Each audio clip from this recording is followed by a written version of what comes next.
Oke ya, selamat malam kawan-kawan sekalian. Terima kasih atas kehadirannya pada malam hari ini. Sebenarnya pada malam hari ini mungkin saya sebelum introduce Mas Adam ya, saya ngasih ini dulu ya, apa namanya, introduction dulu nih. Jadi pada malam hari ini sebenarnya saya ngadain forum ini karena sebenarnya hitungannya jadinya mentoring gabungan. Jadi gini Mas Adam, jadi dia ada beberapa grup ya, grup mentoring yang saya handle sebenarnya. Oke, boleh Gung. Sambil kita, Gung, coba di mute dulu Gung. Bisa aku dari Gung nih lagi di jalan biasanya nih jam segini. Ya, saya ulang ya. Jadi sebenarnya ada beberapa grup mentoring gitu. Yang utama sebenarnya yang paling banyak hadir di sini adalah teman-teman dari BINUS gitu. Dari BINUS rata-rata tingkat akhir dan sebagian besar itu bergerak di bidang game, IT, ada juga sebenarnya yang di kreatif kayak gitu. Terus juga ada yang dari grup teman-teman dari ITB, dari STI. Adam kalau nggak salah juga alumni STI kan ya? IF ya? IF. STI. Oh, STI. Oke, STI secara spesifik. Terus juga ada satu grup lagi adalah grup dari SBM ITB juga, cuman programnya SBM, cuman kampusnya dari ITS ya kalau nggak salah ya, ITS atau Surabaya kayak gitu lah, seingat saya kayak gitu, si grupnya Sepai. Jadi rata-rata adalah teman-teman game developer atau bergerak di bidang IT. Terus aku kepikiran untuk bikin mentoring gabungan ini karena di 2 minggu yang lalu itu aku bikin mentoring ke teman-teman BINUS, terus aku ngundang mentor tamu juga gitu, karena waktu itu temanya adalah kaitannya terkait dengan di industri kreatifnya, waktu itu spesifik mau jual terkait dengan produk kopi ya, waktu itu coffee shop dan untuk ekspor dan segala macam kayak gitu. Nah terus teman-teman pada nanya lain-lain, terus kayaknya kita menarik nih bahas tentang game, industri gamenya. Kalau fasenya teman-teman di sini rata-rata masih pengembangan produk memang. Jadi ada yang sudah jadi produknya, ada yang udah pernah rilis, ada yang masih fasenya on development dan menuju rilis kayak gitu. Jadi range-nya di early lah kayak gitu. Nah, terus diskusi berlanjut, salah satu poinnya ngebahas tentang NFT kayak gitu. Terus aku cross check, aku sama Adam satu grup di grup Startup Bandung, dan beberapa minggu belakangan atau beberapa bulan belakangan sering ngebahas tentang NFT, dan Adam aku lihat cukup apa ya, aktif lah dan menguasai sepertinya terkait dengan hal itu gitu. Apalagi teman-teman industri game dan kreatif kan lagi maju-majunya gitu. Adam juga adalah sekjen ya, Adam ya, sekjen dari AGI ya, Asosiasi Game Indonesia. Jadi aku coba undang, terus juga karena sangat sayang ya kalau hanya dinikmati oleh atau knowledge ini hanya untuk di-share teman-teman BINUS, jadi aku ajak tadi grup-grup lainnya gitu, yang dari SBM atau juga dari STI. Diskusinya sih harapannya nanti Mas Adam bisa share dulu terkait dengan insight-nya, lalu nanti mungkin di akhir kita bisa diskusi. Kalau untuk teman-teman, jadi mentoring pada malam hari ini kita nggak akan terlalu banyak apa ya, evaluasi ya atau terkait dengan progress report dari teman-teman. Jadi sifatnya lebih ke dengerin sharingnya, lalu nanti siapa tahu bisa diimplement gitu, karena lagi in banget nih spesifik tentang NFT dan industri game atau ya industri game secara global gitu. Without further ado, aku undang aja Mas Adam. Silakan untuk mempresentasikan dan mengenalkan juga ya, mungkin tadi secara overview udah aku kenalin sedikit. Oke, silakan Adam. Oke, thank you atas undangannya. Senang banget bisa sharing-sharing di sini. Aku sebenarnya ada sebuah materi yang mungkin aku bisa share kepada teman-teman terkait sama industri game. Dan tadi ya pesanan juga itu hal yang lagi hot sekali, yaitu tentang blockchain teknologi, specifically dan NFT. Aku bakal coba memaparkan ini super cepat supaya kita punya waktu lebih banyak untuk tanya jawab ya, karena kayaknya diskusinya akan lebih seru nih. Oke, aku boleh minta izin untuk share screen? Bentar, oke. Silakan, udah ada. Ya, oke, aku share ya. Oke, semoga udah kelihatan. Oke, ini sebenarnya Kelihatan, ini kelihatan. materi buat presentasi yang lain, cuma topiknya akan relevan sih, jadi nggak apa-apa buat teman-teman bisa kita sama-sama belajar dari materi ini. Sebelumnya perkenalan singkat dulu ya. Aku dulu mendirikan Arsenesia tahun 2011 waktu lagi tingkat 3 menuju tingkat 4. Emang lagi akhir-akhir masa kuliah lah, jadi posisinya hampir sama kayak teman-teman. Di waktu 2011 itu masih zaman-zamanan Nokia zaman dulu. Jadi aku mengawali karir dengan membuat game di platform Nokia buat Symbian waktu itu.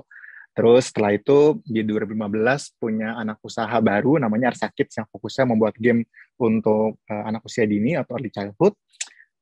Udah dari situ berlanjut sampai sekarang. Terus selain itu juga sekarang jadi Intel ambassador-nya buat teknologi Intel untuk gaming. Dan tadi kemarin di periode lalu jadi sekjen, sekarang jadi vice president ya wakil ketuanya, dan sering bikin konten di blog, YouTube, bikin podcast juga, dan sering ngisi-ngisi acara. Jadi ini beberapa podcast yang kalau teman-teman mau denger ini, misalkan ada yang pengen tahu gimana sih orang-orang di industri game di Indonesia maupun di luar negeri starting karirnya di industri game, ada podcast namanya Press Start, itu di Spotify ada. Kalau nggak salah season 2-nya sekarang juga ada di YouTube, teman-teman bisa cari di Goethe Institute. Itu aku sebagai host menginterview semua game dev terbaik lah di Indonesia dan di Jerman untuk sharing pengalaman mereka. Terus kalau misalkan yang materi-materi tentang game development secara umum juga aku biasanya nge-post di channel YouTube-ku. Jadi silakan teman-teman kalau mau lihat. Terus kenalan tentang game yang lagi aku mainin. Ini kemarin baru diajak main sama anak-anak kantor, game namanya Gus Gus Duck. Teman-teman kalau ada yang main apa Among Us ya, ini mirip kayak Among Us tapi bedanya karakternya bisa lebih banyak skillnya ya, ada yang bisa menyamar, ada yang bisa mendeteksi kalau misalkan ada yang dibunuh atau segala macam, itu lebih seru banget. Jadi bisa dicoba ini Gus Gus Duck, gratis juga, ada di Steam, ada juga di mobile. Terus kalau di PS juga lagi suka main game ini Subnautica, ini seru banget ya, game kita terdampar di sebuah planet, di situ kita mencoba survive dan bertemu dengan apa ya, creature-creature, membangun base. Jadi ini sebenarnya gamenya mirip kayak apa ya, feel-nya building ya, base building gitu, tapi dengan tema dasar laut. Terus Ratchet Clank kayaknya udah mau tamat, tapi belum beres-beres. Sama kalau lagi pengen toxic, aku main Mobile Legends di handphone gitu ya. Jadi bukan untuk push rank, cuma untuk buat seneng-seneng aja. Ini mungkin materinya terlalu banyak, tapi aku nggak akan ngebahas semuanya. Singkat aja untuk teman-teman melihat ya seperti apa sih industrinya. Kita akan mulai tentang ini perjalanan, aku bisa skip ya. Ini mah nanti teman-teman bisa bahas lebih lanjut lah. Intinya kita bisa kok aktif organisasi, tapi juga prestasi di akademis. Ini tadi ya sekilas tentang perjalanannya. Aku langsung aja ke sini, teman-teman. Ingat ini nggak? Itu kalau nggak salah udah agak lama sih, kayaknya mungkin 2 bulan, 3 bulan yang lalu ya, ada bungkus warna ungu ini yang bikin McD sampai disegel sama Satpol PP gitu ya. Ini adalah Badass Meal yang rasa makanannya sama persis kayak kentang versi normalnya yang tidak BTS gitu ya. Yang kalau kita makan nuggetnya juga nggak bikin tambah ganteng atau gimana. Tapi ini happening sekali gitu ya, sampai orang-orang ngantri pengen dapetin bungkusnya. Ini bungkus ini sampai ada yang dikeringin terus dijual lagi gitu ya. Saking gilanya si BTS ini. Um, aku nggak tahu di sini ada yang army atau enggak, kayak nggak mungkin kayak di sini cowok-cowok ya, biasanya army cewek-cewek. Tapi kita bisa ngeliat, segede gini ya ternyata industri K-pop gitu ya, semasif itu gitu kan. Di bayangan kita, wah ini pasti kalau kita ngomong ekonomi kreatif, wah ini ekonomi kreatif yang memberikan sumbangsi negara paling besar nih, si K-pop ini, sama kayak drama mungkin kalau sekarang ya dengan nonton film-film Korea gitu. Nah, yang nggak banyak orang tahu ya, ini kemarin habis nonton film ini, teman-teman ada yang nonton atau nggak, aku nggak tahu ya. Yang teman-teman mungkin nggak tahu adalah industri video game di Korea.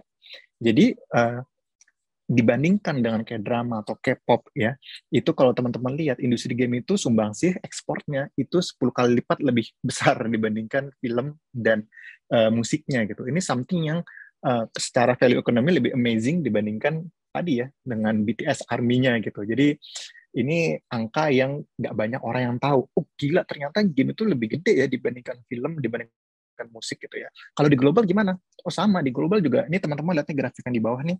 Yang biru itu musik, yang hijau itu film, kalau nggak salah ya. Ini kenaikannya, yang kuning itu game. Nah, jadi teman bisa lihat nih, video game tuh industri yang naiknya gila-gilaan banget gitu. Bahkan kalau kita lihat yang di sini ya, top 10 film yang ada di box office all the time, dari pertama kali ada bioskop sampai hari ini, Nomor satu itu Endgame, Avengers. Nomor dua itu Avatar, bukan The Last Airbender ya, ini Avatar yang James Cameron, yang biru-biru itu. Nomor tiga ya Titanic. Cuma teman-teman lihat deh, itu pendapatannya sepanjang masa 2,7 billion. Itu berapa itu kalau dirupiahin gitu ya, 2,7 miliar US dollar.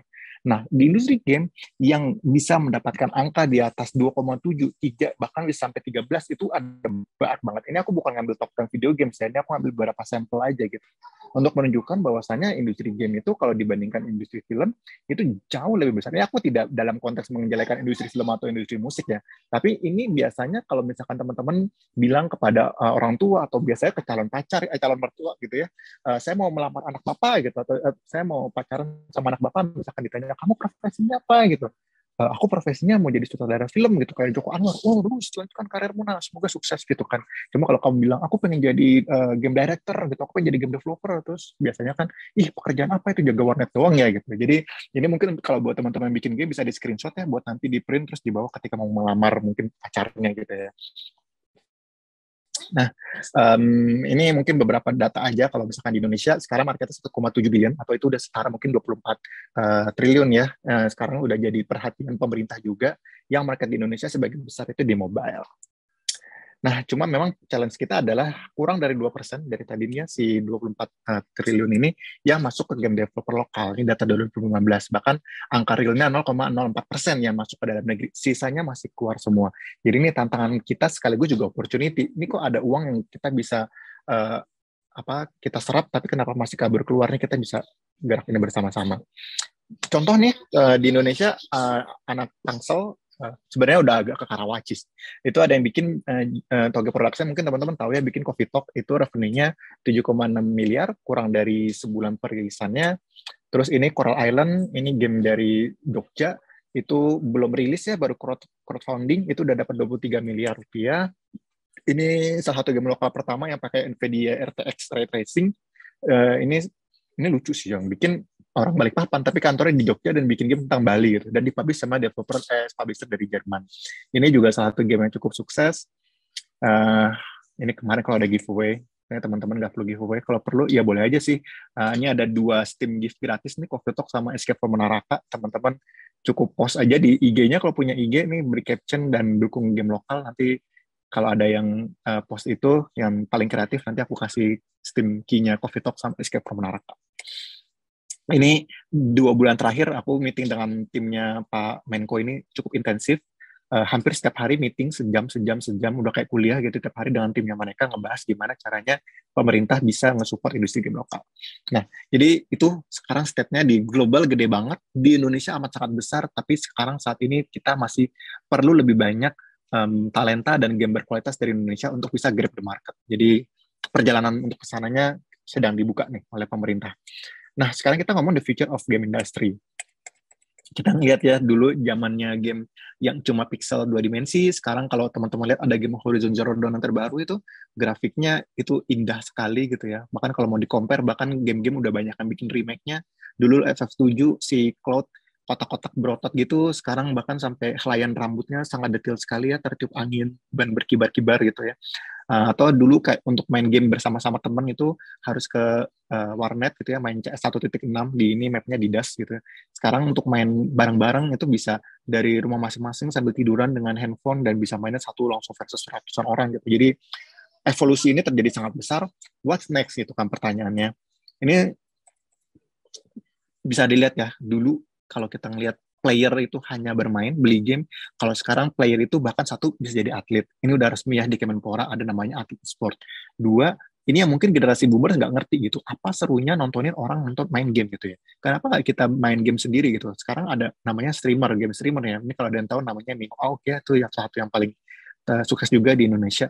Ini bisa jadi profesi juga gitu. Dan sekarang kalau dilihat yang paling kanan, dulu sempat ada di WHO bilang kalau misalkan game itu salah satu penyakit addiction ya, mental health issue gitu kan. Tapi justru di kala pandemi ini WHO justru memberikan rekomendasi untuk orang-orang namanya play a part together. Ini kalau nggak salah kampanye WHO bareng sama Blizzard, EA, Ubisoft, Gameloft, dan lain-lain itu ya, untuk ngajakin, walaupun kalian social distancing, tapi kalian nggak boleh sampai social disconnect gitu ya. Salah satunya adalah dengan cara main game bareng. Nah ini kalau kayak main Among Us ini kan bisa nggak tahu ya apakah membangun koneksi malah jadi berantem gitu ya karena saling saling menuduh. Anyway, itu sekarang game itu udah nggak sekedar untuk bermain aja tapi juga udah bisa macam-macam. Dan ini salah satu roadmap yang aku rasa ini sangat bakal revolutionary atau yang kita sebut dengan cloud gaming ya. Kebetulan waktu 2019 aku datang ke launchingnya Stadia di GDC, Game Developer Conference di San Francisco, ngeliat langsung gimana kita bisa main game AAA yang selama ini barrier to entry-nya tinggi banget. Kenapa di Indonesia mobile gede gitu ya? Karena main game di mobile modalnya cuma handphone 2 jutaan doang gitu kan. Tapi kalau untuk bisa main konsol atau main PC, at least butuh 7 juta gitu kan buat build PC-nya. Atau kalau mau main di konsol, harga konsolnya 5 juta, beli TV-nya 2 juta, 3 juta, butuh sama juga 8 juta, 7 jutaan. Nah, itu yang bikin game-game AAA nggak accessible. Nanti dengan cloud gaming gitu ya, hanya dengan butuh koneksi internet, dimanapun ada layar, di situ teman-teman bisa main game. Cuma punya TV di rumah, bisa main game AAA. Punya kulkas yang ada layarnya, bisa main game AAA gitu. Jadi handphone yang kentang sekalipun juga bisa main game AAA. Cuma butuh modalnya internet. Nah, pertanyaannya kan internet di Indonesia bapuk nih. Iya, ketika masih 4G. Nanti ketika 5G sudah masuk ke Indonesia dan sudah merata, itu ya 10, kalau nggak salah ini syaratnya 20 Mbps stabil, itu sangat mudah sekali untuk dicapai. Jadi ini yang nanti akan mengevolusi cara teman-teman bermain game. Kalau dulu kita beli lagu gitu ya, kita beli kaset atau beli CD gitu ya, habis itu sekarang kita berubah ke subscription di Spotify, orang udah nggak lagi beli kepingan, mungkin game juga akan mengalami revolusi yang sama. Sekarang beli game AAA itu harus beli per judul, tapi ketika nanti Stadia atau mungkin nanti punyanya Xbox Game Pass gitu ya, udah mainstream, orang udah nggak lagi beli lagi, tapi orang akan subscribe gitu. Jadi ini teman-teman keep an eye with cloud gaming, once 5G udah sangat mainstream di Indonesia, ini streaming game ini akan merevolusi industri game di Indonesia. Dan tadi sempat dibahas ya tentang what next gitu ya. Teman-teman kalau ada yang tahu ya, ada namanya Gartner Hype Cycle. Itu antara expectation dengan time untuk bisa diadopsi itu butuh waktu berapa lama. Ini setiap tahun si Gartner Hype Cycle ini ngerilis apa yang akan terjadi. Aku ambil contoh, ini Gartner Hype Cycle 2010 kalau nggak salah. Berarti 10 tahun yang lalu ya. Ini hal-hal yang diprediksi akan terjadi. Kalau putih ini less than 2 years, biru muda ini 2-5 tahun, biru tua itu 5-10 tahun, dan ini segitiga itu butuh waktu more than 10 years. Dan ini ada di sini, dulu itu masih, apa ini, apa itu, bisa nggak kayak gitu, tapi sekarang udah jadi normal ya, kayak 4G 2010 tuh kayak, mana mungkin bisa internet secepat itu. Ternyata sekarang kita udah bisa main game online dari handphone di rumah masing-masing. Terus microblogging gitu ya, dulu orang nggak kepikiran, orang bakal aktif di Instagram, akan aktif di bikin konten gitu ya, yang microblogging sekarang udah jadi kehidupan, mata pencarian kan, apa namanya, selebgram gitu kan, Instagram, di TikTok gitu ya. Banyak sekali hal-hal di sini yang memang sudah kejadian nih sekarang, udah bukan jadi udah bukan jadi prediksi lagi. Nah, sekarang pertanyaannya, si Gartner ini memprediksi untuk 10 tahun ke depan di tahun 2020, 2021 ini apa? Ini yang buat tahun 2021. Ini banyak sekali ya teknologi-teknologi baru yang sedang memasuki masa innovation trigger ya. Nah, yang tadi sempat di-mention sama Panji ya, ada namanya NFT, non-fungible tokens. Ini yang akan terjadi dalam waktu 2-5 tahun ke depan akan mainstream seperti 2-5 tahun dari 2010 nih, microblogging jadi mainstream. Mungkin cloud computing di sini kali ya, cloud computing, web platform gitu ya. Itu posisinya hampir mirip kayak NFT di sini. Jadi kita tinggal tunggu waktu aja sampai NFT ini bisa diadopsi secara massal. Mungkin kemarin aku nggak tahu ya udah sempat ngobrol atau belum apa itu NFT gitu ya. Cuma kalau sekarang ini kita masih lihat NFT masih in the future ya, sertifikat terhadap sebuah produk digital. Sekarang baru itu aja posisinya. Dan kalau ada teman-teman lihat ini ya, yang monyet-monyet ini ya, ini orang kalau punya monyet ini itu udah berasa orang punya Ferrari gitu ya. Bahkan kemarin partnerku dia speak di acara NFT di New York gitu ya. Ada eksklusif party benar-benar dia gitu ya, yang boleh ke sana yang emang punya token si Bored Ape Monkey ini. Jadi sekarang ini udah sebagai status sosial gitu. Jadi ada dibilang ini namanya social capital, di mana orang kalau punya ini status sosialnya naik gitu ya, karena kelangkaannya, karena hype-nya, segala macamnya. Cuma ini masih belum cukup nih, status as a service nih. Kita perlu elemen lain yang membuat dia valuable, yaitu kita sebut dengan utility. Apa sih manfaatnya kalau tadi misalkan sebagai sesama orang kaya gitu ya, mereka bisa nongkrong nih karena sama-sama punya NFT ini. Itu salah satu bentuk utility. Bahkan aku pernah dengar cerita ya, ada orang yang loan ke bank buat beli Ferrari. Ngapain dia ngutang beli Ferrari gitu ya, supaya dia bisa masuk ke klub eksklusifnya Ferrari owner. Begitu masuk eksklusifnya Ferrari owner, di sana dia networking bisnis gitu ya. Begitu dapat deal bisnisnya, Ferrari-nya dia jual lagi, dia balikin duitnya ke bank. Jadi itu satu contoh utility ya, bagaimana status itu bisa memberikan utility. Nah, kelebihannya di game adalah kita bisa memberikan value tambahan, yaitu entertainment. Nah, inilah menariknya ada di sini. Kalau sekarang um, di game itu lebih baru ke arah apa ya? Baru ke arah collectible ya. Kalau misalkan teman-teman tahu ya, ini contohnya CryptoKitties ya. Teman-teman membreeding kucing satu dan kucing lain hasilnya apa gitu. Itu menjadi collectibles. Cuma kalau yang contoh gamenya ini contohnya aksi ya. Aksi ini berarti tidak hanya breeding dan collectible, tapi juga ada gamenya, ada battle-nya juga, atau istilahnya play to earn, di mana orang main ini juga bisa menghasilkan something. Di Indonesia udah ada juga yang bikin ini Agate bikin Apharik Saga. Gamenya belum launching ya, teman-teman, baru ngerilis karakter-karakternya, tapi udah sold out NFT-nya 8.888. Satu NFT-nya harganya 0,02 Ethereum, itu setara mungkin 2 juta rupiah. Jadi sebelum gamenya rilis tuh mereka udah jualan berapa tuh, 8.000 dikali 2 juta tuh berapa rupiah gitu kan, banyak sekali. Nah itu menariknya adalah ini ya, si orang-orang pada pengen punya karakter yang itu spesial hanya punya dirinya sendiri. Ada utility-nya, ada propertinya, misalkan karakter tertentu elemennya air gitu kan, karakter tertentu elemennya api, jadi mereka combine elemennya gitu. Ada juga utility-nya, tapi the fact bahwasannya kita bisa punya karakter yang itu emang benar-benar mutlak punya kita sendiri, itu sangat menarik sekali untuk di industri game. Contoh misalkan teman-teman main Mobile Legends, teman-teman beli skinnya siapa, misalkan Balmon gitu, beli skin Balmon harganya 1 juta gitu ya. Teman-teman beli, teman-teman main, terus once mungkin Muntunnya tutup, game udah nggak laku lagi gitu ya, udah skin Balmon teman-teman hilang bersama dengan game tersebut. Tapi di game Apharik Saga ini, teman-teman beli skin gitu ya, skin yang misalkan yang Magician warna biru itu gitu ya, itu benar-benar pure jadi milik teman-teman gitu, karakternya. Jadi satu, itu benar-benar punya teman-teman. Kalau gamenya tutup, si karakter itu akan jadi tetap miliknya teman-teman. Kalau mau dibikin jadi baju kayak, mau dibikin jadi anything kayak, itu IP-nya punya teman-teman. Kalau dalam konteks ini ya, karena beberapa konteks ada aturan IP yang beda-beda. Nanti ngebahas IP di NFT juga kita kayaknya bisa panjang sendiri. Tapi yang menariknya adalah gini, bayangkan ketika sesama game developer kita bisa mentranslasi NFT ini gitu ya. Misalkan Arsanesia punya game, Agate punya game. Lalu ketika misalkan kita bilang, kayaknya karakter Agate cocok nih buat masuk di game kita gitu ya. Oh, boleh aja kita translasikan gitu kan. Jadi ini ke 8.880 karakter ini bisa playable juga di gamenya Arsanesia. Apa untungnya buat Arsanesia? Oh, kita nambah user baru gitu. Apa untungnya buat Agate gitu ya? Oh, berarti value NFT-nya secara utility bertambah. Tidak hanya bermain di Apharik Saga, bisa juga di gamenya Arsanesia. Itu satu hal, interoperability antara game. Cuma kalau yang juga menarik adalah NFT itu mencatat historical item.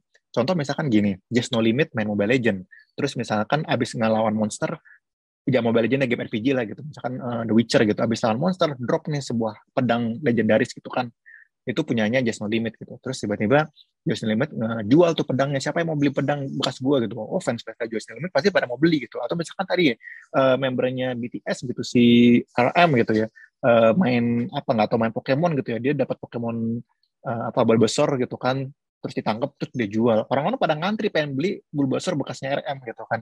Nah itu nilai historical value dari sebuah item digital nanti akan ketrack dengan adanya si NFT ini.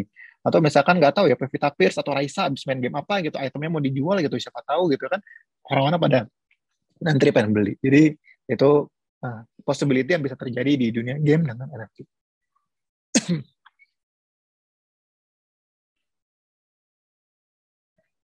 Oke, terus yang menariknya lagi ada namanya metaverse. Nah, ini mungkin lagi rame ya, gara-gara Facebook merubah namanya jadi Meta. Jadi kalau teman-teman buka Instagram, buka WhatsApp, udah lagi bukan produk by Facebook, tapi produk by Meta. Sebenarnya apa sih yang mau dicapai dengan metaverse ini?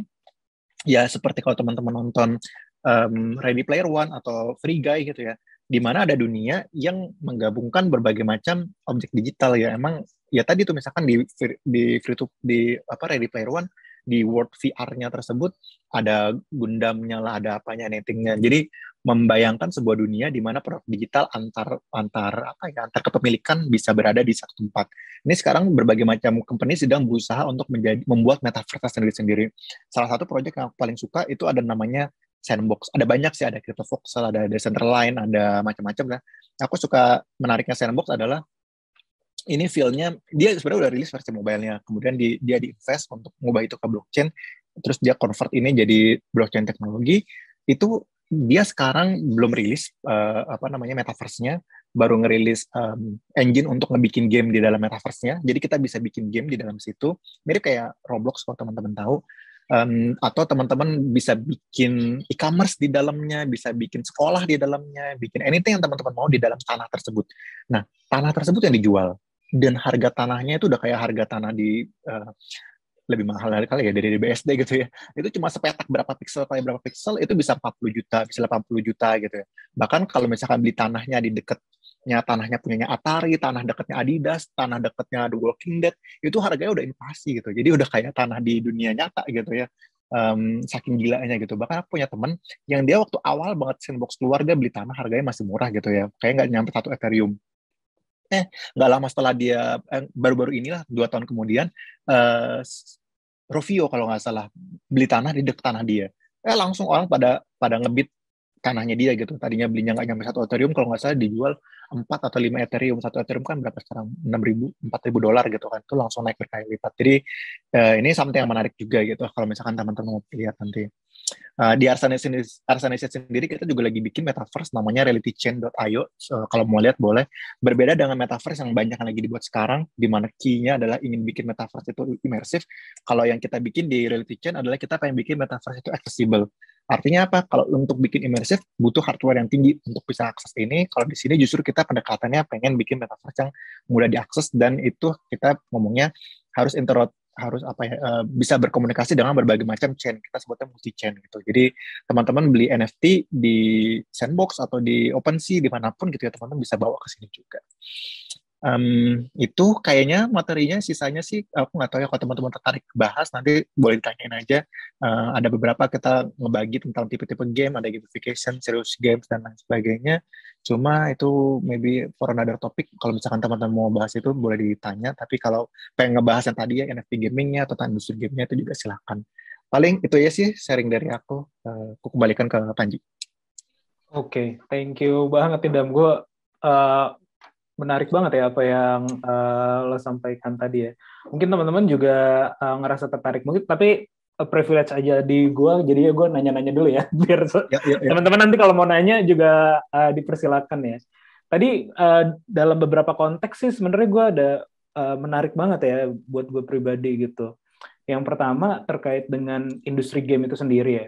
Ternyata tadi yang lo paparkan kan sebenarnya nyatanya ya, ternyata bahwa compare to industri film atau juga kesenian lain ya, misalnya musik atau apa, ternyata jauh lebih tinggi ya progresnya ya. Mungkin kalau nilainya tadi nggak tahu ya, maksudnya yang dipaparkan tuh terkait peningkatannya atau based on kapitalnya kayak gitu ya.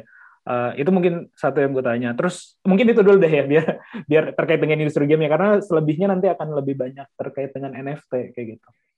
Dan juga metaverse ya. Teman-teman kalau ada yang mau nanya sambil siap-siap aja dulu, abis nanti Adam aku lempar ke teman-teman. Ya, jawabannya itu adalah kapitalnya. Jadi pendapatan per tahun yang diperoleh oleh industri game di-compare dengan pendapatan per tahun yang diperoleh oleh industri musik dan film. Kalau pertanyaannya kok bisa game gede banget gitu kan? As simple as saat ini ada booming gede-gedean banget ya, mungkin era 2007-2008an di mana muncul yang namanya mobile gamers. Mobile gamers ini membuka terhadap 2 peluang bisnis yang besar sekali. Satu, orang yang tadinya bukan gamers itu sekarang menjadi gamers dengan mereka mainin game yang kita sebut casual gaming atau hyper casual, game-game kayak misalnya Candy Crush, game-game kayak banyak lagi game hyper casual yang mereka mainin. Orang main itu kayak gue nggak ngerasa gue main game kok, padahal mereka spending, mereka nonton iklan. Itu industri game menyerap itu kapitalnya. Satu itu. Terus yang kedua, lifetime dari sebuah game saat ini semakin panjang. Kalau misalkan kita ngomong film, revenue dari film itu hanya bisa kita ukur dari 1 bulan atau 2 bulan dari film itu dirilis. Selama film itu ada di bioskop, itulah dia mendapatkan revenue. Tapi begitu filmnya udah turun dari bioskop, itu langsung turun drastis tuh. Sekarang mulai diselamatkan nih dengan adanya streaming platform seperti Netflix atau Disney Plus ya, yang beli license-nya. Itu pun nggak seberapa gitu kan. Berbeda dengan game. Game itu bahkan kalau misalkan kita lihat yang lifetime-nya panjang seperti Final Fantasy 14, World of Warcraft, Fortnite gitu ya, itu mereka setiap tahun itu bisa terus bertambah revenue-nya dengan nambah fitur baru, apa misalnya bikin event, apa segala macam, sehingga live LTV dari sebuah game itu bisa panjang, bisa besar sekali. Dua hal itu yang bikin saat ini, apalagi ditambah pandemi ya, pandemi itu industri game itu justru meningkat drastis gitu ya. Dua hal itu yang bikin kenapa kok grow-nya industri game bisa gede banget. Oke, oke, I see. Mungkin ini juga pertanyaan buat satu lagi ya, tapi juga mudah-mudahan jadi pemancing buat teman-teman. Kalau ada yang mau nanya sambil raise hand aja ya, nanti aku highlight juga. Tadi ya, salah satu contoh yang ada di Indonesia, Agate, teman kita juga gitu ya, di grup Startup Bandung, ngerilis Avarik Saga, dan itu ngerilis karakternya doang ya. Gamenya sendiri pun belum rilis, tapi dia jual karakternya sebagai non-fungible token dan laku 8.000 won, berapa tadi ya? 8 ribuan kali dibeli gitu ya. Dan harganya 0,5 Ethereum, 0, berapa tadi? 0,02 Ethereum. 0,02 Ethereum, 2 jutaan, berarti kira-kira 8.000 kali 2 juta, dia dapat 16 M sendiri.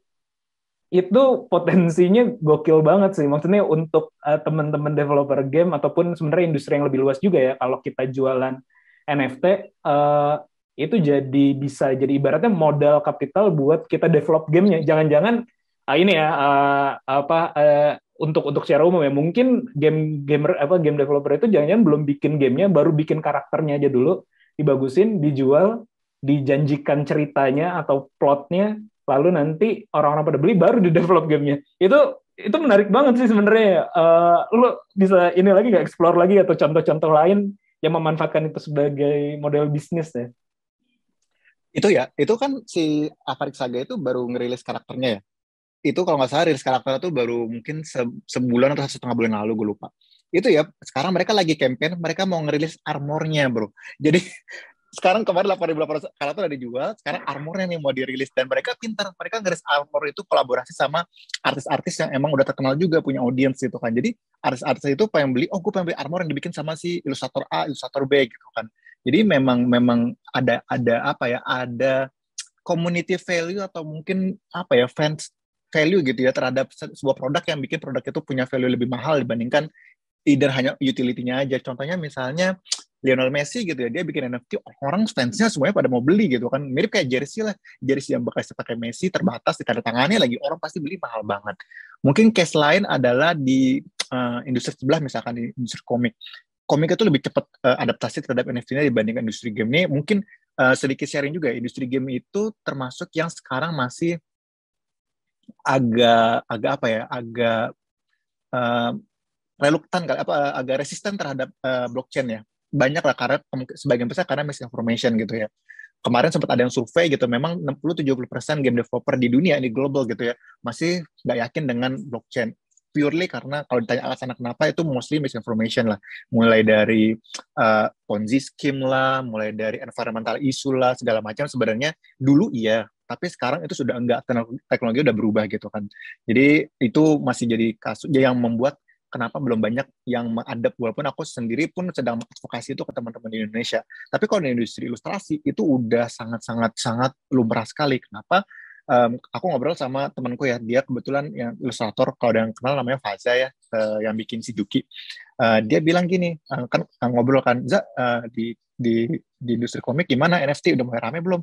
Udah sih, udah mulai, menurut gue ini cukup positif. Kenapa? Karena teman-teman gue yang udah lama nggak berkarya, mereka jadi membuat karya lagi gitu. Oh iya, emang kalau di industri komik gimana cara mereka memanfaatkan blockchain ini gitu ya? Ya, mereka bisa ngejual banyak hal gitu. Pertama, mereka bisa bikin karya yang emang ilustrasi ya, yang emang collectible gitu ya, karena emang suka karya-karyanya Faza gitu. Misalnya Faza bikin apapun gitu ya, mereka pengen punya itu jadi milik mereka. Makanya Faza tuh kadang bikin set 5 comic strip gitu ya, yang dia jual NFT-nya gitu kan. Itu dia bilang, itu baru bentar gue bikin sketsnya aja, gue post sketsnya, orang udah pada mau beli, padahal gambarnya belum jadi gitu kan, karena ngefans sama Fazanya gitu. Buat di industri ilustrasi komik itu sangat-sangat make sense sekali. Bahkan katanya karyawan-karyawannya si Faza juga banyak yang udah cabut gara-gara yaudah gue bikin NFT aja dibandingkan kerja gitu kan. Ada yang kayak gitu juga ada. Nah, jadi memang potensinya banyak banget ya kalau dilihat. Mungkin contoh lain kalau di game, oh ini item ya, saat ini lagi ada yang berusaha untuk membuat item itu bisa connect tadi ya, satu game dengan game yang lain. Pedang legendaris di A bisa juga dipakai jadi pedang legendaris di B. Avatar kita yang kita beli di game A bisa juga dipakai di game B. Itu satu contoh yang bakal merevolutionary juga industri game. Cuma kalau menurut aku yang paling nggak make sense itu, bukan nggak make sense, yang menurut aku yang paling paling paling gokil tuh ya itu tadi sih, ownership terhadap land ya, tanah itu ya. Itu menurut aku kayak wow, gila juga ya. Ini di Indonesia juga masih banyak yang pro kontra gitu ya. Tapi kalau misalkan teman-teman investasi di kripto gitu ya, ada yang bilang wah itu tidak ada apa namanya, tidak ada istilahnya apa ya, tidak ada Landasannya. landasannya, tidak ada wujudnya gitu kan. Ya kalau misalkan teman baca sejarah uang gitu ya, dari emas ke uang kertas itu juga tidak ada landasannya kan. Awalnya kertas itu apa, tapi akhirnya punya value gitu kan. Kesepakatannya Cuma aja ujung-ujungnya ya. ujungnya kesepakatan, trust terhadap teknologinya, trust terhadap negaranya, apa yang dilakukan govern di dalam negaranya, bagaimana negara tersebut memajukan ekonomi di negara tersebut, basically kan itu kan. Cuma yang menarik adalah apa ya? Jadi karena tidak ada yang regulasi itu kan pasti untuk kepentingan sebuah pihak gitu ya. Antara negara A dengan negara B pasti pengen memajukan kepentingan masing-masing sehingga dibuat regulasi. Contoh kalau misalkan teman-teman ke BI ya, Bursa Efek Indonesia, mau beli saham, contohnya Bukalapak ya, ketika kemarin IPO. Ketika kemarin Bukalapak IPO itu kan naik gitu kan sampai ATR 2 kali gitu kan, di stop, nggak boleh, udah terlalu tinggi di stop gitu kan. Terus akhirnya drop tinggi sekali, sampai di stop gitu kan. Nah itu something yang sifatnya regulated kan, dari pemerintah meregulasi gimana caranya supaya tidak terlalu untung dan tidak terlalu rugi gitu kan, karena bisa merugikan konsumen. Nah ini blockchain ini kalau menurut aku salah satunya adalah memberikan kesempatan bagi kita untuk berpetualang di dunia yang kita sebut mungkin kayak Wild West kali ya, yang liar gitu ya. Jadi kita bisa mempelajari dan kita bisa melihat secara langsung. Emang akan ada kasus-kasus yang pom-pom ya, something yang dibikin hanya untuk pom-pom gitu ya. Tapi kalau something yang teman-teman lihat kayak sandbox gitu ya. Sandbox itu waktu aku dulu naro ini aku nggak ngepom-pom ya, jadi aku nggak menyuruh teman-teman beli ya. Coba aku pengen ngasih contoh betapa menariknya aja, karena kita masih di early stage banget. Aku kalau nggak salah naruh cuma 2 juta rupiah gitu ya. Aku investasi saham juga, reksadana juga, segala macam gitu ya. Cuma aku nggak pernah ngelihat ada portofolio investasiku gitu ya, yang tiba-tiba bisa naik dari 2 juta jadi 5 juta dalam waktu singkat gitu ya. Jadi kayak, wajar nih naik sampai 100% gitu ya. Ini gila banget gitu. Dan this is just starting gitu. Kayak semua orang belum melihat potensinya dunia yang masih dibangun. Jadi kayak anggap aja gini, kita punya kesempatan untuk invest di company yang bisa jadi bakal jadi the next Apple, the next Microsoft, the next Google ketika harga sahamnya masih murah. Kalau dulu nggak mungkin kita bisa melakukan itu gitu kan, karena mesti nunggu mereka IPO dulu segala macam dulu. Sekarang tuh kita punya kesempatan untuk melakukan itu. Kita bisa ngeliatnya ada proyek-proyek menarik apa nih yang ada di market. Oh ini kayak potensial, oh kita bisa beli dengan harga murah nih sekarang nih dengan blockchain ini dengan sangat mudah sekali.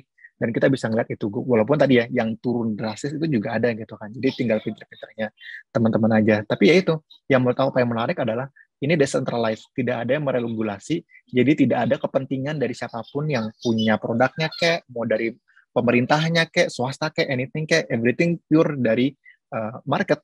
Asalkan kita tahu marketnya gimana, teknologinya gimana, kita bisa membuat prediksi, smart prediction apa yang akan terjadi di proyek tersebut. Itu sih yang menurut aku paling menarik sih. Ya, dan dalam konteks bisnis ya, misalnya kalau tadi ya kayak Agate kasusnya atau beberapa game yang tadi yang dicontohin yang dijual itemnya juga, ya itu berarti beneran bisa jadi strategi fundingnya dia juga ya ibaratnya, benar-benar seperti itu ya. Betul. Ada case juga nih teman di Jogja, dia lagi mau bikin game MOBA kalau nggak salah. Game MOBA kan bikinnya mahal ya modalnya gitu kan. Jadi yang dia lakukan adalah dia benar-benar nge-share ini prototipenya. Kita akan bikin ini misalkan 5x5, 5 versus 5, mahal kan. Sekarang mereka bikin 3 versus 3, baru satu line dulu gitu kan. Ini contoh karakternya, ini ceritanya, ini world-nya. Kita butuh funding untuk develop game ini gitu kan. Ya udah, yang mereka lakukan dalam konteks fundraising adalah ini karakter-karakternya itu udah mereka bikin, mereka minting, mereka jual NFT-nya. Dari situ mereka fundraising buat melanjutin development game-nya. Oke, gokil. Kalau nggak salah di diskusi kita mentoring yang lalu ya, teman-teman dari Neo Hermit juga, Neo Hermit ini adalah salah satu tim yang di Binus ya. Mereka juga kalau nggak salah udah ada yang pernah atau mencoba jualan NFT gitu. Mungkin saya lupa ya, cuman ya waktu itu Jefta ya apa Wilson ya waktu itu sempat cerita kayak gitu. Mungkin ada yang mau didiskusikan gitu atau mau ditanyakan secara spesifik. Silakan Jefta atau Wilson.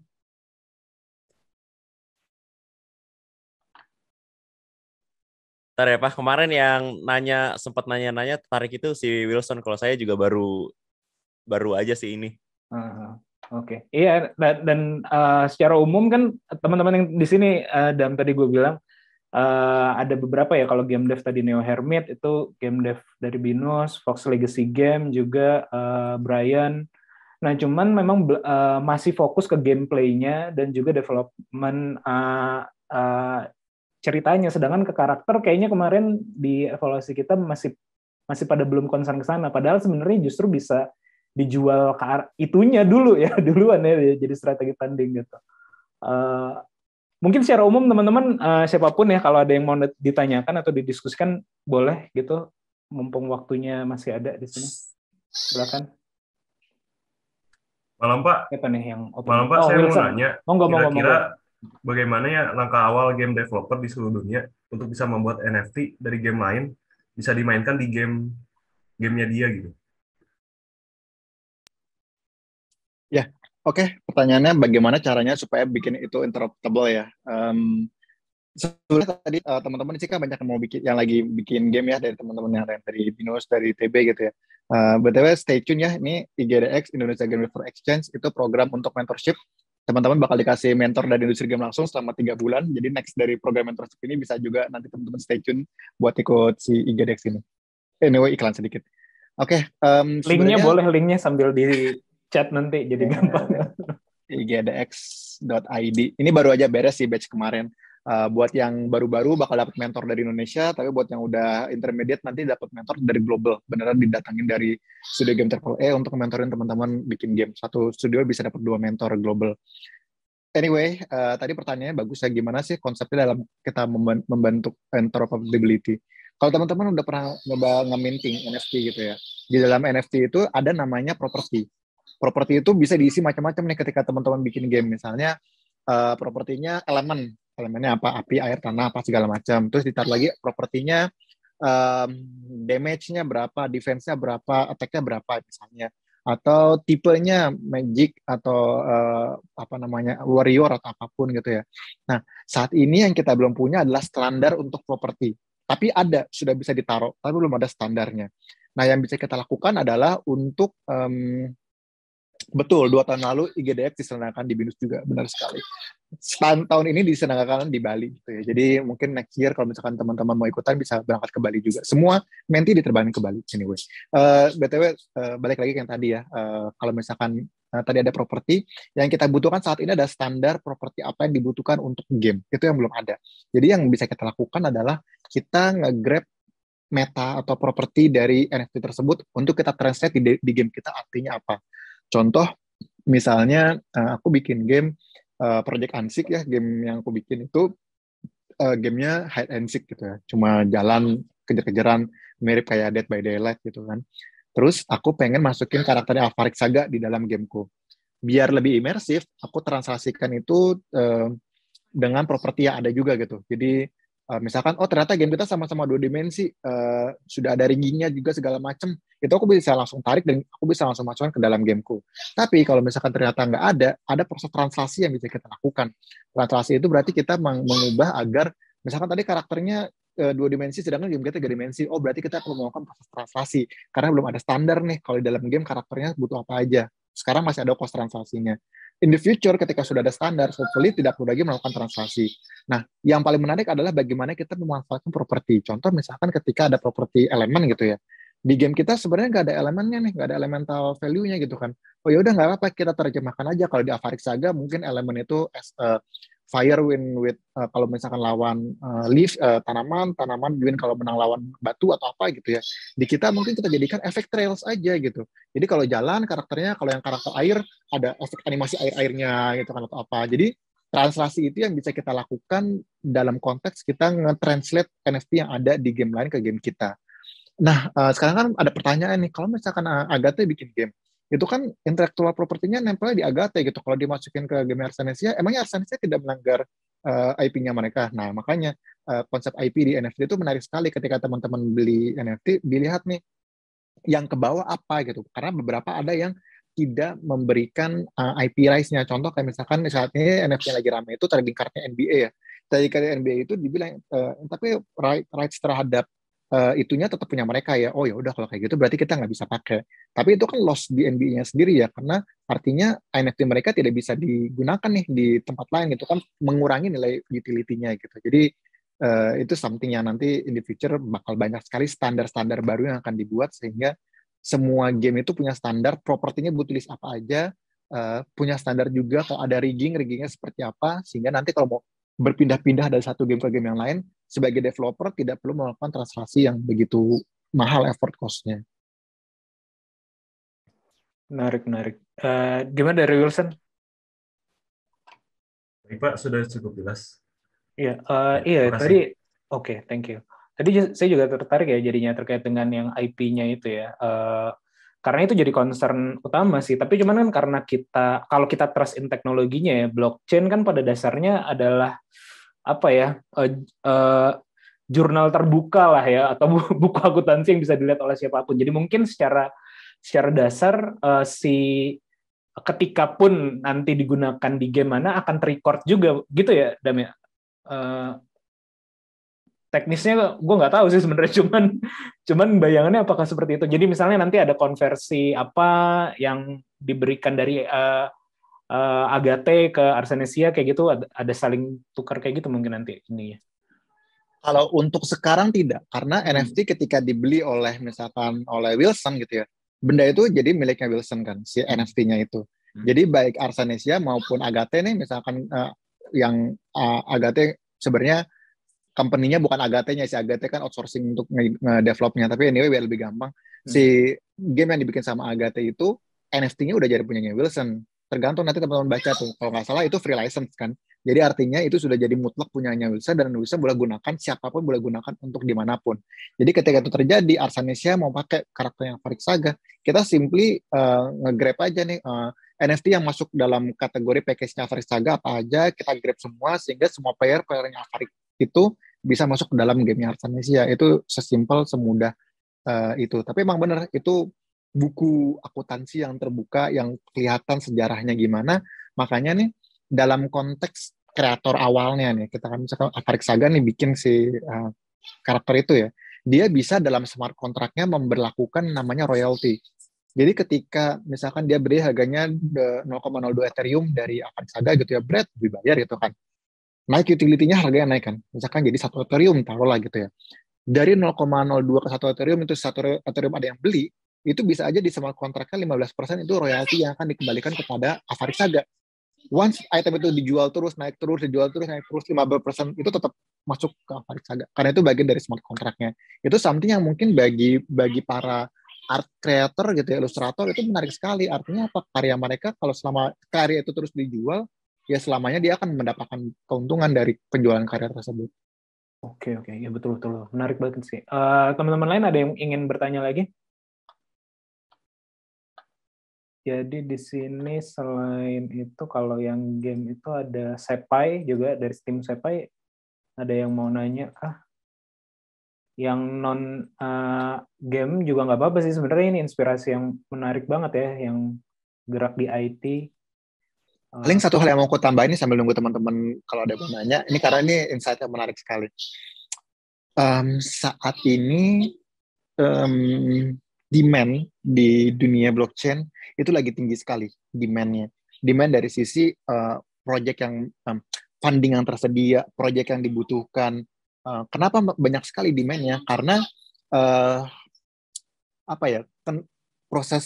teknologi blockchain ini melahirkan banyak sekali miliarder, atau mungkin udah bukan miliarder lagi, triliarder gitu, baru gitu kan, yang mereka ngeliat, ini kayaknya teknologi yang mungkin sekali, yang sangat bagus sekali. Satu itu, banyak orang kaya baru. Kedua, saat ini banyak chain baru gitu ya, yang kita sebutnya alternate chain, alternate, yang mereka sedang ingin membangun ekosistemnya atau negaranya. Ada Polkadot, ada NIR, ada Tezos, ada segala macam selain Ethereum. Kalau yang paling populer kan Ethereum sekarang. Ethereum itu banyak sekali yang baru kecil-kecil ini.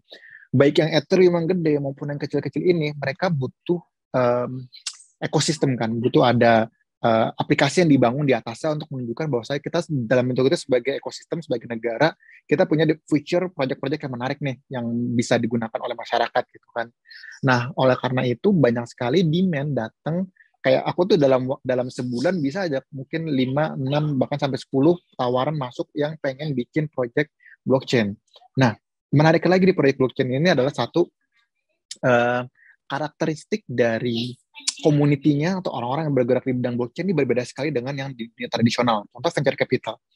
Kalau 2017 aku pitching ke venture capital dan bisa dapat funding dari venture capital, itu deal-nya pada umumnya adalah company kamu valuation-nya berapa, kemudian aku mau naruh uang segini dan aku dapat saham kamu in return berapa persen. Jual transaksinya saham, kepemilikan saham terhadap company-nya.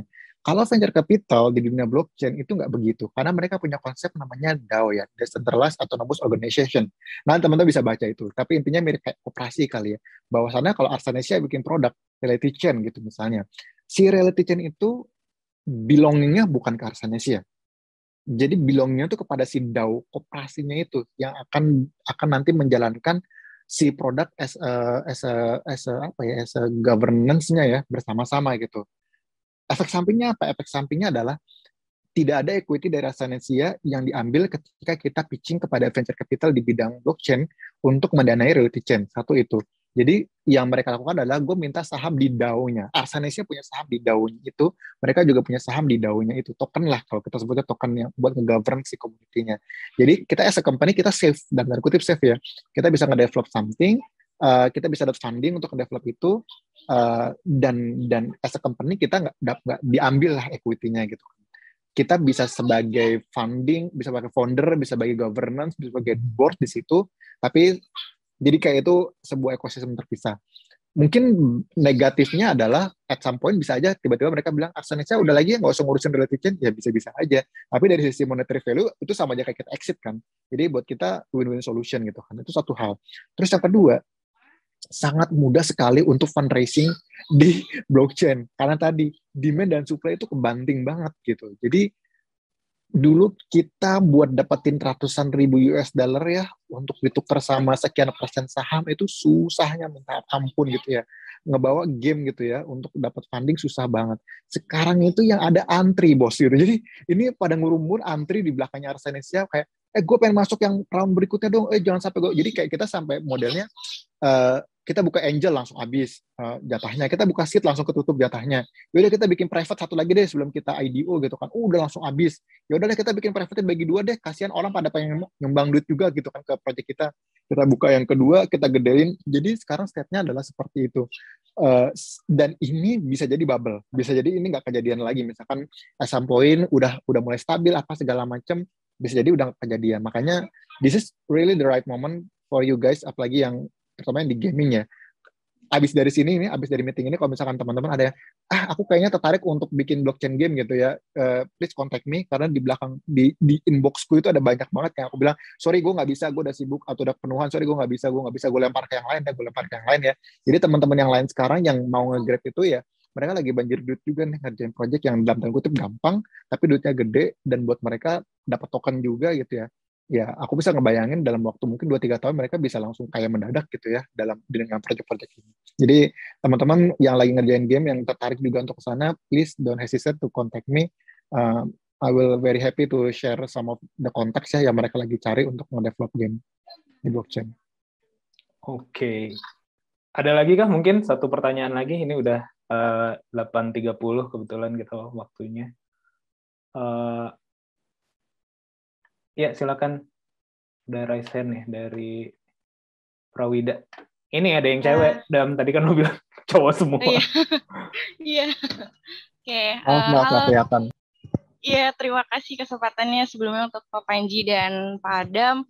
Aku mau tanya ini sih, menarik banget yang soal NFT tadi, dan aku sebelumnya juga sempat kayak baca-baca singkat juga tentang NFT gitu. Nah, aku mau tanya ini sih, kalau misalnya buat dari segi kreator buat artnya itu, cara apa ya, kayak pemulanya itu kan nggak bisa kita sembarangan kayak upload dan lain-lain kan, harus ada kayak sistem segala macam. Nah itu kalau buat mempelajari tentang cara apa ya, misalnya kerjasama kita tuh gimana ya stepnya, harus kerjasama sama perusahaan dulu atau platformnya dulu, dan apa ya best practice buat step-stepnya itu biar apa ya masuk ke situ tuh gimana sih kira-kira? Ya, terima kasih. Ya, ini pertanyaan bagus banget ya. Jadi pertama adalah teman-teman nggak perlu kerjasama dengan siapa-siapa untuk bisa nerbitin NFT. Jadi uh, you guys can create anything gitu ya untuk nge-create NFT dan bisa langsung dimasukkan ke dalam blockchain. Paling catch-nya adalah uh, beberapa blockchain chain tertentu, misalnya kayak Ethereum, ada namanya gas fee, ongkos untuk kita sebutnya minting ya, merubah aset teman-teman, karya teman-teman menjadi sebuah blockchain, menjadi NFT, itu ada harganya, ada ongkosnya. Dan di blockchain yang mungkin cukup populer seperti Ethereum, itu ongkosnya mungkin udah agak mahal. Misalkan teman-teman mau bikin satu karya gitu, teman-teman upload, mungkin bayarnya bisa 1 juta atau 1,5 juta gitu. Tapi nggak usah khawatir gitu, karena platform untuk ngebikin NFT tidak harus di Ethereum gitu, tidak harus di OpenSea namanya. Kalau teman-teman nanti nyari ya, ada namanya OpenSea. Itu yang paling populer saat ini memang itu. Tapi di kalangan artis ada juga platform lain yang mereka gunakan. Aku agak lupa. Nanti mungkin kamu bisa follow up via DM di Instagram ya. Aku coba cari dulu apa gitu ya. Si Faza bikin NFT di situ. Kenapa? Karena di situ murah gas fee-nya. Jadi bisa dengan modal yang kecil sekali teman-teman bisa langsung taruh NFT. Mungkin nanti challenge-nya adalah bagaimana cara teman-teman menjual karya tersebut, karena NFT itu kan dibuild something yang punya value ya. Nah, as a creator, what's your value gitu? Itu bisa jadi, karena nggak harus karyanya benar-benar bagus banget. Kalau teman-teman emang ilustrator bagus, punya karya bagus, taruh NFT, teman-teman taruh blast di komunitas kolektor art gitu ya, itu cepat kejualnya, pasti kejual cepat. Cuma kalau misalnya ada yang karyanya tidak begitu bagus gitu ya, misalkan dari sisi art belum nggak begitu bagus, berarti yang teman-teman perlu lakukan adalah build the community. Gimana caranya bisa punya community yang mengapresiasi movement kamu, mungkin pesan kamu, message-nya, atau karya-karya kamu, untuk nanti dia ngebeli NFT kamu. Jadi bisa dua itu. Cuma kalau misalkan karyanya bagus, itu relatif lebih mudah. Mungkin perlu gabung aja ke komunitasnya. Tadi ya, PR-nya kalau misalnya pengen tahu jualnya di mana yang gas fee-nya murah, sama komunitasnya apa, nanti mungkin bisa follow up via DM, aku bantu tanyain ke Faza ya, karena untuk komik aku kurang begitu tahu. Oke, sip. Thank you banget, Dam, atas waktunya. Terus buat teman-teman tadi, sebenarnya walaupun tema utamanya adalah terkait dengan game development ya, dan industrinya gitu, tapi salah satu poinnya terkait dengan NFT tadi, itu hal yang menarik banget ya kalau menurut saya. Bahkan kan tadi ya, saya bilang di awal, di sini tuh ada dua yang spesifik, mungkin bergeraknya bukan di industri teknologi ya, yaitu ada coffee shop tadi, ada Berawal Coffee, Agung ya, sama ada Willy dari Cold Ship Cafe juga dua-duanya. Di Bagus Rangin, Dam. Jadi kalau mau main-main nanti teman-teman si Agung tuh lagi opening lah, nanti mungkin bisa main di dekat lah, nggak terlalu jauh. Nah, jadinya sebenarnya bisa juga ya kalau kayak nyontoh NBA tadi contohnya, terus juga mungkin beberapa brand gede lainnya, ketika kita sudah punya IP ya, maksudnya ketika brand yang kita miliki di bisnis apapun gitu ya, itu udah punya fansnya, udah dikenal namanya dan segala macam, punya turunannya dan segala macam, mungkin juga bisa jadinya arahnya nanti salah satu poinnya adalah kita jual something di digital ya, di NFT terkait dengan brand tersebut gitu. Lo kayaknya mau nambahin, mungkin ada sampel terkait itu. Ini contoh yang menarik nih ya. Contoh misalkan kopi. Bayangin kalau misalkan ada resep pertama yang dibikin di Starbucks nih, ada kertasnya tuh. Terus itu difoto, dijual jadi NFT, itu bisa value-nya gede banget. Atau misalnya video ketika coffee shop kalian ini kopi pertama yang kalian bikin nih sebagai first serve drink gitu ya, itu kalian bikin videonya, itu bisa jadi NFT. Atau misalnya latte art gitu ya, teman-teman bikin latte artnya gitu, koleksi latte art, difoto, diupload, itu bisa jadi NFT. Jadi sebenarnya everything can have value once you put something in it ya, either story, either message, either anything ya, itu bisa jadi value yang langsung convert ke uang. Kalau selama ini kan kalian bikin story, bikin campaign apa segala macam, convertnya ke exposure, ya nggak salah sih, ke sales, ke conversion. Tapi kalau ini literally hal yang kalian lakukan, bisa punya story, dan langsung bisa punya economic value. Oke. Jadi memang sebenarnya industri yang menarik banget ya nanti ke depannya gitu. Mudah-mudahan insight ini yang pada malam ini bisa di ini juga ya buat gak cuma yang spesifik di industri game. Mungkin itu aja ya diskusi kita pada malam hari ini. Gitu itu Instagramnya Adam ya, bisa nanti di ini. Terus mungkin terakhir foto dulu kali ya, karena ada beberapa kalau yang sebagian ininya salah satu tugasnya itu untuk di capture juga gambarnya. Silakan teman-teman yang mau mengaktifkan kamera, ini saya remove spotlight dulu semuanya ya biar kita bisa foto. Sorry. Nah, silakan kalau yang mau capture, saya persilakan. Jangan lupa kalau mau bukan sekedar untuk dokumentasi studinya, boleh juga tag di Instagramnya. Gitu. Silakan. Oke, masing-masing aja ya. Thank you sekali lagi Dam atas waktunya. Nanti ini nggak apa-apa ya kalau nanti gue share di YouTube dan biar teman-teman lain yang boleh yang nggak ngikut juga bisa lihat.